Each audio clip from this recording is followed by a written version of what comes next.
Sudah dinyalakan. Nggak ada lagi ya? Iya. Oke, nggak apa kalau gitu. Oke, saya ucapkan selamat pagi untuk Bapak, Ibu, Saudara-saudari dalam kasih Tuhan. Selamat pagi. Ya, kasih karunia dan damai sejahtera menyertai kita semua, amin. Amin. Oke, kita sudah menyanyikan lagu yang sangat indah tadi, bersandar pada Tuhan. Oleh karena Tuhan kita menerima kasih karunia keselamatan, dan bukan hanya sampai di situ kebaikan Tuhan. Dialah batu karang kita yang menopang hidup kita. Dikala kita susah, dikala kita memiliki pergumulan, Dia selalu ada. Amin. Amin. Kita buka Alkitab kita di Filipi pasal 2. Filipi pasal 2. Kita buka Filipi pasal 2, baca dari 1 sampai 11. Kalau sudah dapat, kita baca silih berganti seperti biasa. Saya akan mulai ayat 1 dan jemaat 2. Filipi pasal kedua ayat 1 sampai 11. Ayat 1, jadi karena dalam Kristus ada nasihat, ada penghiburan kasih, ada persekutuan roh, ada kasih mesra dan belas kasihan. Sempurna itu sempurnakanlah perkataanku ini. Hendaklah kamu sehati sepikir dan satu kasih, satu jiwa, satu tujuan. Dengan tidak mencari kepentingan sendiri atau puji-pujian yang sia-sia. Sebaliknya, hendaklah dengan rendah hati yang seorang menganggap yang lain lebih utama daripada dirinya sendiri.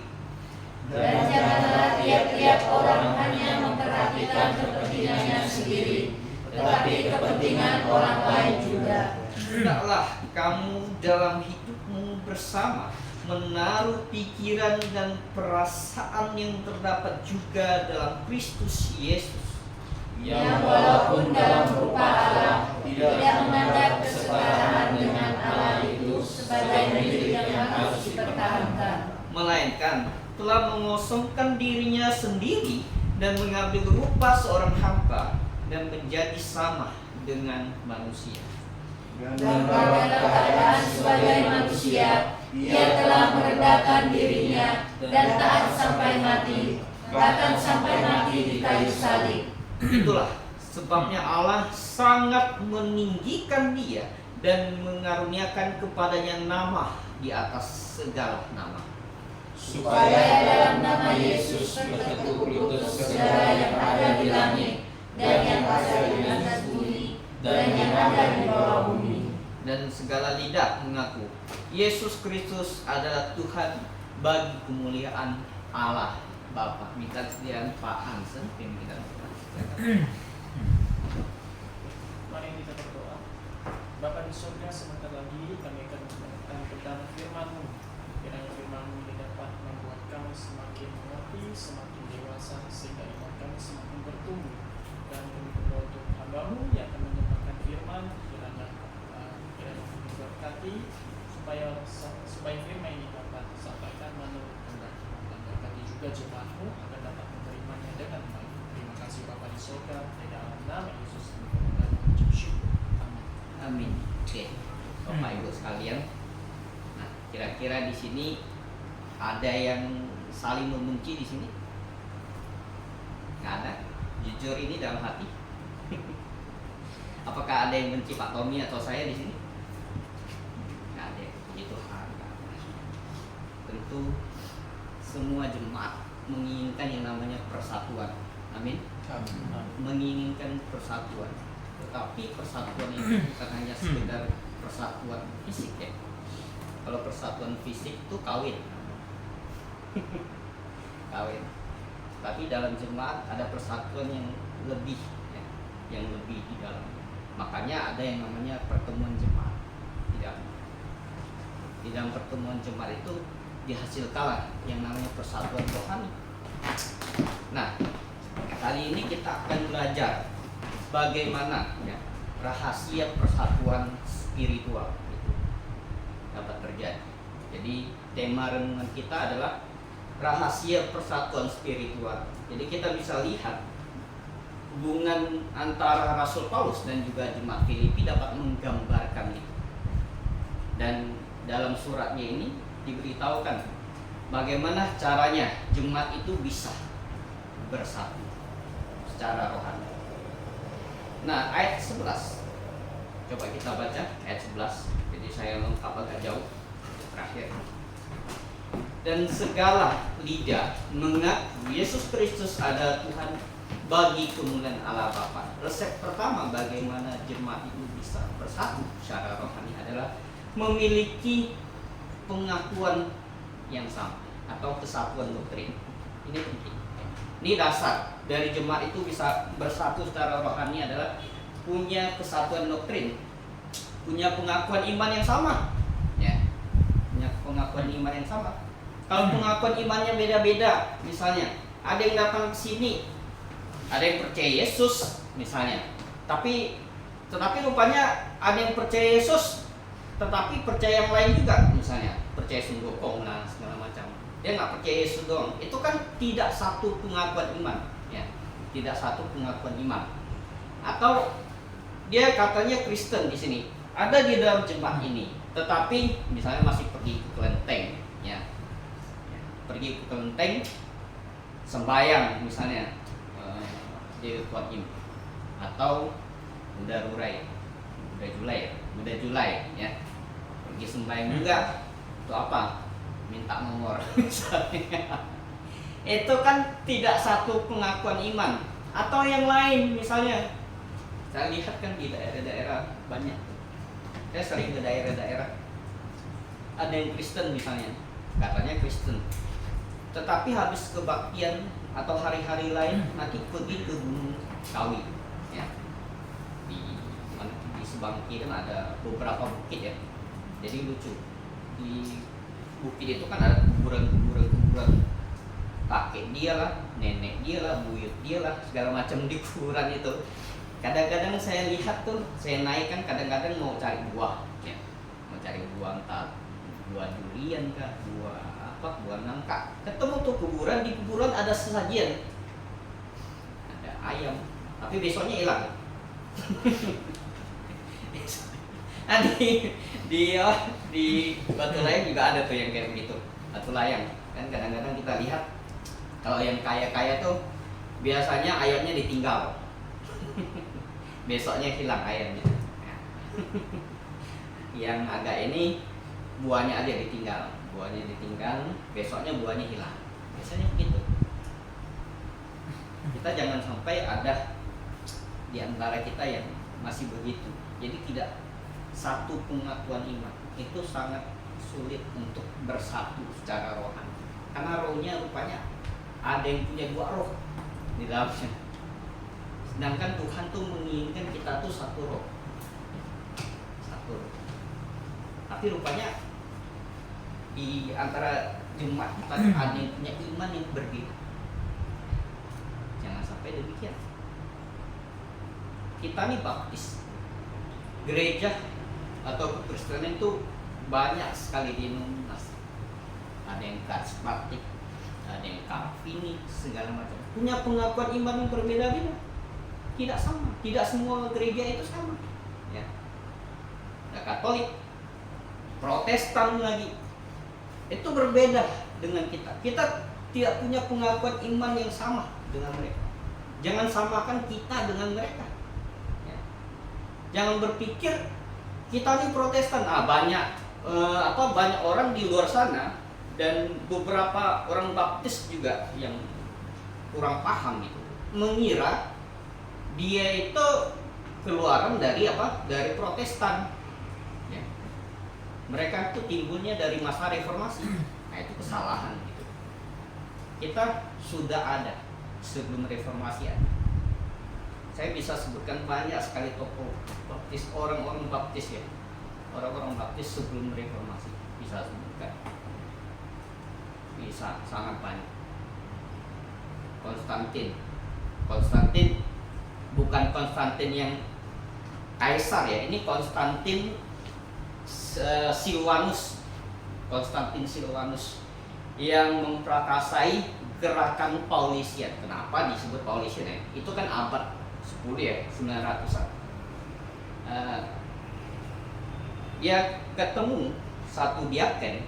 Diaken ini lari dari, kalau tidak salah, dari kejaran orang Muslim, orang Arab. Lari, dibawa ke rumahnya, dikasih makan lah segala macam, dikasih hadiah. Dulunya siapa, si Konstantin ini bukan Kristen ya, berarti kan sebelum Konstantin ini sudah ada Kristen ini. Bagus ya, dikasih kitab suci, dibaca, bertobat, hanya bikin gerakan Paulisian. Kenapa? Karena dia banyak membaca mayoritas surat Paulus ya, surat Paulus. Makanya dia bilang iman kita ini sesuai dengan apa yang diajarkan oleh Rasul Paulus. Makanya nama gerakannya Paulisian. Dalam apa? Dalam gerakan mereka itu, mereka banyak menentang Katolik. Padahal Protestan belum ada. Protestan itu 15-17an baru ada. Jadi jangan berpikir apa, Baptis itu keluarnya dari apa? Dari masa reformasi. Salah, itu salah besar. Ke belakang, abad-abad ke belakang lagi masih banyak yang bisa saya sebutkan, bisa ya. Tapi Konstantin ini belum selesai ceritanya ini. Jadi karena menentang kaisar, banyak dari apa, dari pengikutnya itu yang tewas. Saya lupa, kalau tidak sekitar 100.000 orang mati karena menentang. Ada yang dibakar. Waktu itu dibakar oleh kaisar wanita namanya Theodora.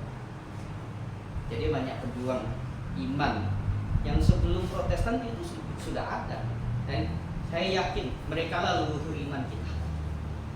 Leluhur iman kita yang punya satu pengakuan iman yang sama. Dibilang bidat sama orang Katolik. Bidat karena mereka menentang baptisan bayi. Kenapa Theodoratus sampai marah seperti itu? Karena dia dibaptis pas bayi, makanya dia marah, dibakar 100.000 orang.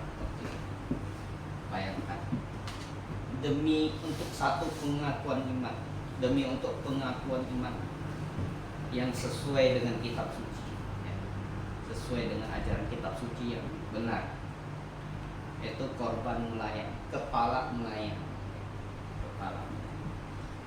Kita mundur Blandina.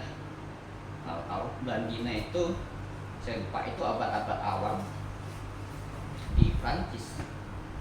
Itu mati bersama beberapa temannya. Diadu dengan apa? Diadu dengan banteng. Pertama-tama tuh diikat, saya lupa ikatnya gimana gitu. Tapi di sekelilingnya itu ada singa. Di sekelilingnya ada singa. Dia dengan yakin berdoa kepada Tuhan. Singanya itu tidak ada satupun yang menyentuh dia. Akhirnya kaisar tuh ngamuk. Udah, kita pukulin, gebukin segala macam, pokoknya bikin dia mati. Dipukulin, digebukin segala macam, dicambuk lah segala macam. Cambuk Romawi kan gila ya. Itu kan kaitnya 2 gitu. Itu Paulus saja sampai mau mati itu dicambuk. Yesus juga sama.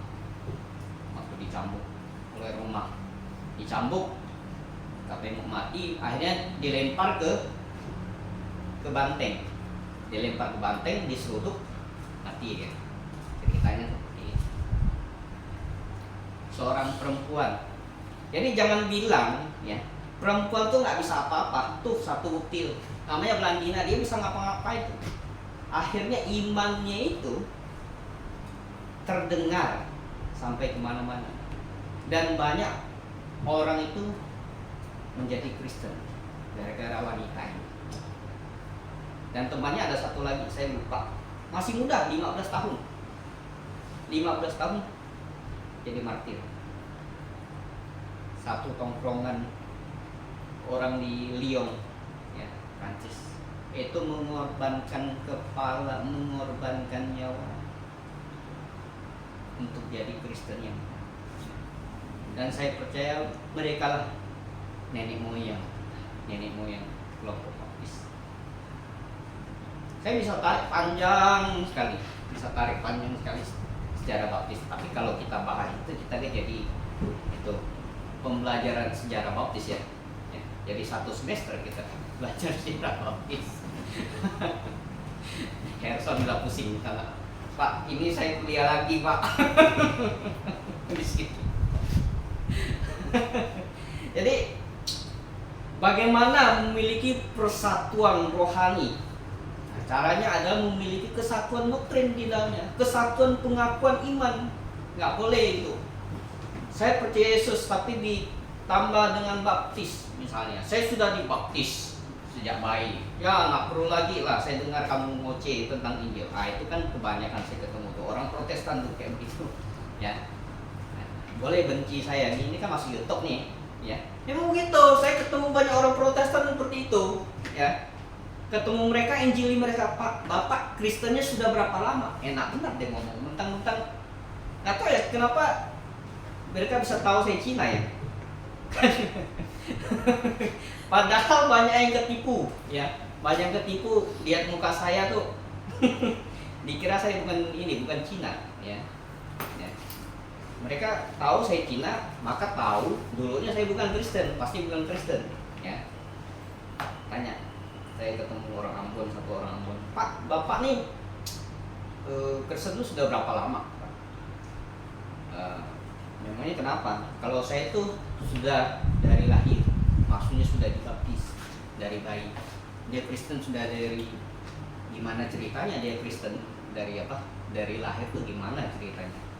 Gimana dia bikin pengakuan imannya ketika dibaptis misalnya baru 8 hari.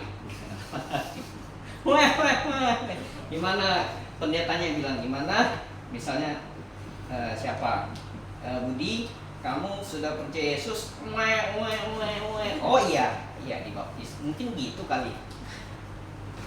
Apa dia punya pendeta tuh bisa bahasa bayi. Makanya dia bilang, oh iya. Mungkin ya. Nggak tahu ya. Makanya kita tidak begitu. Kita punya jemaat, ini adalah jemaat yang dengan sadar memberi diri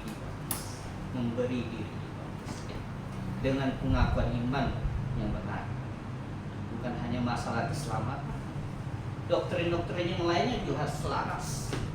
Kita percaya Alkitab ini adalah satu-satunya otoritas firman Tuhan dalam hidup kita, ya. Kan ada otoritas lain, nah itu kata pendeta yang bisa terbang lah segala macam, kata pendeta yang bisa bahasa alien lah gitu.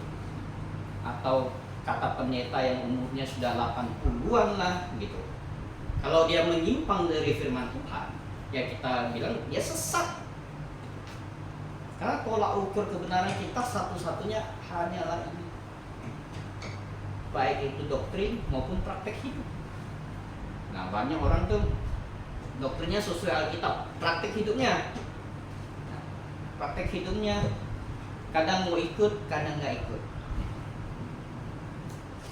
Misalnya yang masalah berpakaian, segala macam, kita nggak usah ketat-ketat amat Pak, peraturan tentang yang kayak begitu, ya nggak usah, bebas saja kalau yang itu. Yang penting tuh tadi 3 doktrin, doktrin apa? Keselamatan, doktrin Alkitab, doktrin gerejanya. Tapi kan masalah praktik hidupnya kan harus sesuai dengan doktrin Alkitab yang benar, ya. Bahwa Alkitab itu satu-satunya otoritas. Maka nggak ada yang orang bilang tatoan boleh segala macam, karena di Alkitab diatur nggak boleh tatoan, ya. Wanita berdandan sepatutnya, malah disuruh berdandan berdandan dengan apa? Dengan karakter yang baik. Bukan pakai bedak 1 kilo, ya. Nah, pakai gincu 5 meter, enggak ya? Dandan yang sederhana, kata Tuhan. Diatur sampai seperti itu Tuhan atur. Pakai pakaian aurat tuh ditutup, dijaga baik-baik sebelum dicuri orang, ya. Mesti dijaga baik-baik. Itu yang namanya kesatuan doktrin. Kalau enggak, yang satu bilang kita harus apa Pak? Kita harus ini Pak, kita harus strict, ya. Kita harus sesuai dengan Alkitab, ya. Gereja kita ini harus sopan dan teratur. Yang satu bilang nggak apa, kita ini aja slow, men, ya, slow saja. Akhirnya nggak satu. Kapan mau nyatunya yang kayak begini? Ya. Kapan akan terjadi persatuan spiritual yang sempurna? Tidak akan pernah terjadi. Tidak akan. Itu hal pertama. Jadi kesatuan rohani dapat dicapai dengan apa? Adanya kesatuan doktrin. Kemudian apa lagi? Ayat 2. Ya. Ayat 1 dan 2 deh. Jadi karena dalam Kristus ada nasihat, ada penghiburan kasih, ada persekutuan roh, ada kasih mesra dan belas kasihan. Karena itu sempurnakanlah sukacitaku dengan ini. Hendaklah kamu sehati sepikir dalam satu kasih, satu jiwa, satu tujuan. Jadi rahasia kedua bagaimana terjadi persatuan rohani di dalam jemaat, ya, adalah kita harus sehati dan sepikir. Harus sehati dan sepikir. Nah, bagaimana sehati dan sepikir? Nah, tadi ayat 1 harus ada persekutuan roh di dalamnya. Kemudian kalau kita lihat ayat 5 dikatakan apa? Hendaklah kamu dalam hidupmu bersama menaruh pikiran dan perasaan yang terdapat juga dalam Kristus Yesus. Jadi menaruh pikiran yang sama. Jadi harus ada persekutuan yang erat di dalamnya, baru bisa sehati dan sepikir. Ini saya mau callback poin khotbah saya Rabu malam yang lalu, sebelum Rabu malam yang kemarin ini, tentang Ibrani 10 ayat 25. Kita baca. Ini penting ya. Ini saya mau callback.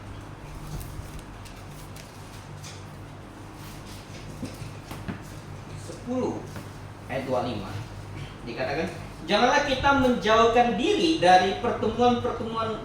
Sebenarnya tidak ada kata ibadah ya. Pertemuan-pertemuan kita seperti dibiasakan oleh beberapa orang, tapi marilah kita saling menasehati dan semakin giat melakukannya menjelang hari Tuhan yang mendekat, katanya. Jadi di sini banyak orang bilang hanya baca sampai janganlah kita menjauhkan diri dari pertemuan-pertemuan. Ya. Pertemuan-pertemuan jangan kita jauhi ya. Tapi di sini Rasul Paulus menambahkan kata kita. Sebenarnya kata kita di sini kalau diterjemahkan secara harfiah, kita sendiri. Apa yang mau ditekankan oleh Rasul Paulus di sini? Bahwa pertemuan-pertemuan ini bukan milik Tuhan saja. Pertemuan-pertemuan ini milik kita bersama. Jadilah sesuatu yang berharga, harta kita. Nah, banyak orang Kristen tuh mengira pertemuan jemaat itu hanya sekedar apa? Sekedar menaati Tuhan saja. Makanya hanya dijalani secara apa? Formalitas. Sehingga apa? Di dalam tidak ada terjalin yang namanya hubungan dan relasi.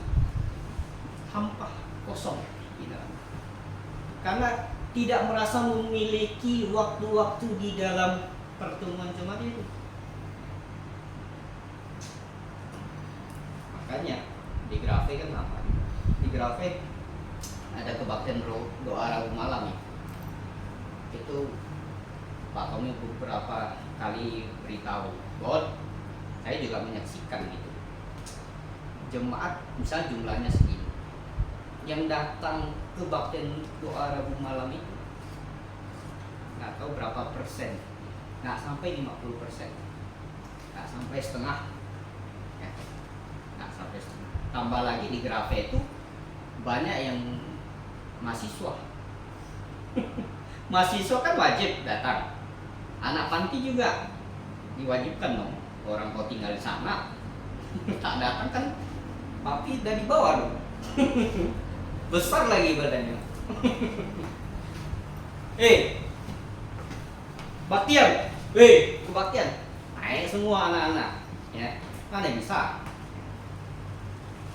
Tapi kalau yang tak diawasi, gimana?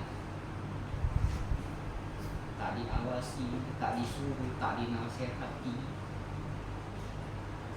mereka akan merasa tambah waktu kebaktian pun makin jadi beban. Jadi beban. Karena apa? Tidak merasakan waktu-waktu pertemuan jemaat itu sebagai harta, tapi beban. Makanya datangnya jangankan mau doa Rabu malam gitu, misalnya kebaktian mingguan saja bolong-bolong, kadang merasa malas segala macam ya. Kadang nggak datang atau ada urusan apa gitu ya, karena tadi tidak merasa bahwa ini milik saya, ini milik Pak Tommy. Ini milik atau siapa lagi, Tigor atau milik siapa? Ini bukan milik saya, ini milik kalian, bukan milik saya. Makanya di sini Rasul Paulus ingin kita merasakan bahwa waktu-waktu pertemuan jemaat ini sangat berharga. Kemarin Pak Tommy kan di PA bilang jemaat Yerusalem saja ya, di abad-abad awal itu kebaktiannya tau nggak, pertemuannya tiap hari ya. Tiap hari ada waktu mereka kumpul, tiap hari ada waktu mereka kumpul ya. Tiap hari ada waktu mereka kumpul. Itu jemaat Yerusalem. Dan ingat, mereka itu di dalam keadaan susah waktu itu ya. Ada penganiayaan. Sekarang apa ya istilahnya? Tuhan biarkan. Oke. Saya lihat kalian dulu mereka kan susah nih, tapi semangat kumpulnya tuh membara. Sekarang saya kasih waktu apa, dimana keadaan tuh kondusif. Tuhan mau lihat mana yang sungguh-sungguh tulus gitu, sungguh-sungguh tulus mau memiliki persekutuannya, mana yang sungguh-sungguh rindu seperti sudah lama tidak buka ya ayat ini ya, seperti di Mazmur 84 ya. Dulu lama sekali saya sempat buka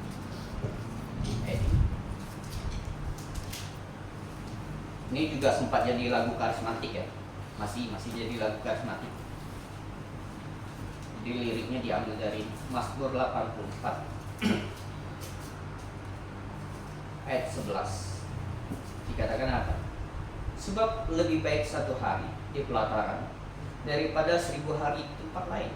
Lebih baik berdiri di ambang pintu rumah Allah daripada diam di kemah-kemah orang fasik ya. Jadi penulis Mazmur ini ya, nggak bilang, ini kan Bani Korah ya, nggak bilang begini, lebih baik satu hari di suatu rumah saya berdoa kepada Tuhan sendirian. Enggak. Dia bilang lebih baik saya di mana satu hari di pelataran rumah tuh. Kalau hanya sekedar mau berdoa pribadi di rumah bisa. Ya. Ngapain Bani Kora bikin mazmur kayak begini? Kenapa? Karena di dalamnya ada perkumpulan jemaah pada waktu itu, ya, jemaah Israel. Ya, saya bilang. Mereka merindukan ini, ya, saling berbincang satu sama lain. Ya. Dimana kalau kita kembali di Filipi, ada apa saja di dalamnya? Ya, Filipi pasal 2. Di dalamnya ada apa? Ada nasihat, penghiburan kasih, persekutuan roh, ada kasih mesra dan belas kasihan. Jadi di dalamnya ada nasihat. Inilah yang bisa memperbaiki setiap anggota-anggota jemaat yang apa? Yang masih belum dewasa. Yang masih belum dewasa. Sehingga bisa sama-sama dewasa. Baru bisa bersatu. Kalau satu pemikirannya masih anak kecil, satunya dewasa, gimana mau nyatu? Nggak mungkin nyatu. Satunya masih kekanak-kanakan, satunya sudah dewasa, gimana mau bersatu? Pasti yang anak-anak ini, ya, seperti kita lihat di ayat 4 misalnya, dan janganlah tiap-tiap orang hanya memperhatikan kepentingan sendiri, tapi kepentingan orang lain juga. Ya. Pasti yang satunya akan lebih mementingkan kepentingan sendiri daripada orang lain. Ya. Adanya persekutuan inilah kita membangun yang tadi, membangun ada kasih mesra di dalam penghiburan kasih. Kalau ada yang punya pergumulan kita hibur, itu kan wujud kasih ya. Jadi kasih itu kan banyak wujudnya, penghiburan. Lagu-lagu kita kan tadi apa? Yang terakhir itu apa tadi lagunya? Ku bersandar padanya. Ya. Itu kan lagu di mana orang itu menceritakan kesaksian hidupnya, dia bersandar pada Tuhan. Lagu itu lahir dari siapa? Dari orang yang ada di dalam jemaat yang mengasihi Tuhan. Kita dengar lagu itu jadi terhibur. Ada jemaat yang bernyanyi di dalamnya, menyanyikan lagu-lagu tadi yang penuh penghiburan, kita terhibur. Kita curhat kepada sesama jemaat, diberi nasihat, diberi solusi. Itu penghiburan kasih di dalamnya. Itulah yang bisa membuat kita ada yang namanya ikatan batin, sehingga kita bisa sehati dan sepi, semakin erat hubungan. Tapi kalau waktu-waktu ini tidak dianggap berharga, bagaimana bisa sehati dan sepikir? Ya kita jarang berinteraksi, ya kan? Makanya Pak Tommy itu sangat perhatian. Tiap-tiap jemaat kan punya nomor WA-nya, ya, punya nomor WA-nya. Yang bukan ditanya. Bukan karena Pak Tommy itu tak ada kerjaan, bukan. Ya. Itu salah satu wujud apa? Wujud yang mengasihi kita semua. Mengasihi kita semua. Ya. Ya, ada penghiburan kasih tadi di dalamnya. Kemudian dengan begitu terbangun sifat apa? Saling peduli. Saling peduli. Dan sifat dari egois itu bisa disingkirkan. Ini penting, kenapa?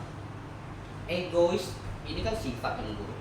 Kita mau singkirkan, kita harus isi dengan sifat yang baik, yang berlawanan dengan egois tadi. Egois itu kan lawannya adalah apa? Rendah hati. Rendah hati. Lawannya rendah hati. Saling rendah hati. Saling rendah hati, bukan saling meninggikan. Sama seperti begini. Di Ambon tuh banyak nyamuk. Banyak nyamuk. Dan kalau tidur di gedung yang yang papan itu kan ada celah-celah tuh. Mau kamarnya ditutup itu pasti banyak nyamuk ya, kalau tidur pasti bentol-bentol besoknya. Yang mukanya Agnes Monica besok bisa jadi Pok Dori. Ya. Jadi nyamuknya itu bukan hanya diusir keluar tutup pintu, nanti datang lagi dia tuh gitu. Atau dipukul pakai rakit nyamuk, datang lagi dia. Harus ngapain?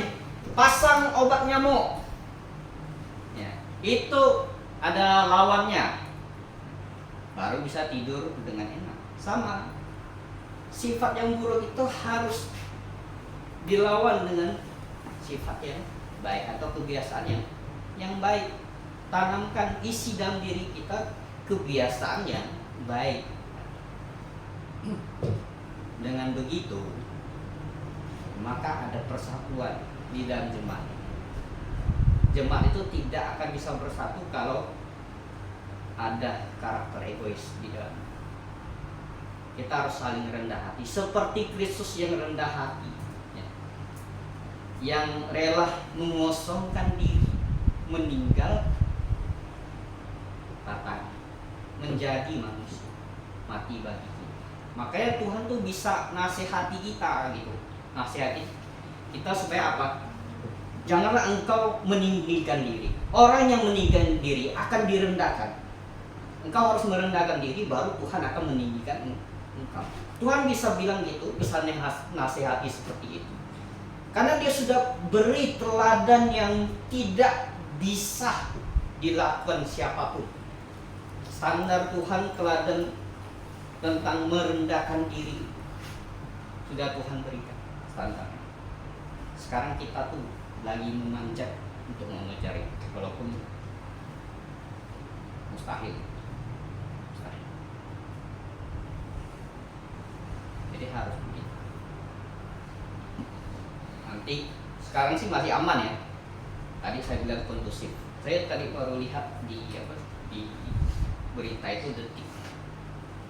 Jadi di Gresik, Jawa Timur itu ada pembubaran ibadah gereja GPIB lagi Bu. GPIB mantan kita. Lapor majelis majelis pusat. Jadi dibubarkan ya oleh penduduk. Sekarang kan masih kondusif ya. Mungkin nanti kalau masanya terjadi penganiayaan atau penangkapan misalnya, ini kenapa ibadah tidak pakai izin ya? Tidak kasih tahu saya misalnya. Bimas datang, PGI datang, gubernur datang, semuanya datang. Tangkap atau tangkap saya, masuk penjara kita gitu. Masuk penjara ke rutan sana. Nah disitulah diuji mana jemaat yang mengasihi, saling mengasihi. Yang ngantar nasi bungkus siapa? Ya, jadi itu tidak mungkin terjadi dengan apa? Dengan singkat, dengan instan. Itu harus dibangun dengan apa? Dengan tadi, dengan ada kasih mesra di dalamnya, ada persekutuan yang erat. Waktu-waktu ini harus dimanfaatkan, bukan makin ditinggalkan. Kalau ditinggalkan nggak ada ini, omong kosong, nggak bakal ada. Jadi kita sudah belajar dua hal, bagaimana persatuan rohani itu bisa terjalin di dalam jemaat. Pertama ada persatuan doktrin, kedua kita harus sehati dan sepikir di dalamnya, yang akan melahirkan banyak karakter-karakter yang akan menopang persatuan. Ada nasihat di dalamnya, ada kasih mesra di dalam, penghiburan kasih, ada sifat saling menghargai, saling rendah hati di dalamnya yang akan membuat persatuan rohani ini akan menjadi harmonis. Amin. Oke, minta kesediaan Pak Sukarti pemimpin kita dalam doa, silakan.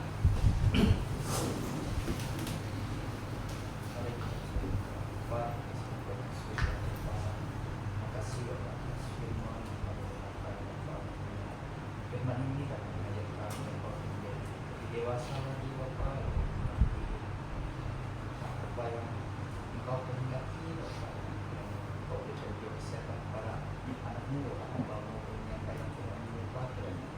minggu-minggu berikutnya Bapak dan Bapak belajar lagi Bapak dengan firman Bapak. Terima kasih Bapak. Yesus kami doa. Amin. Amin. Oke, saya serahkan kepada Pak Tony. Silakan.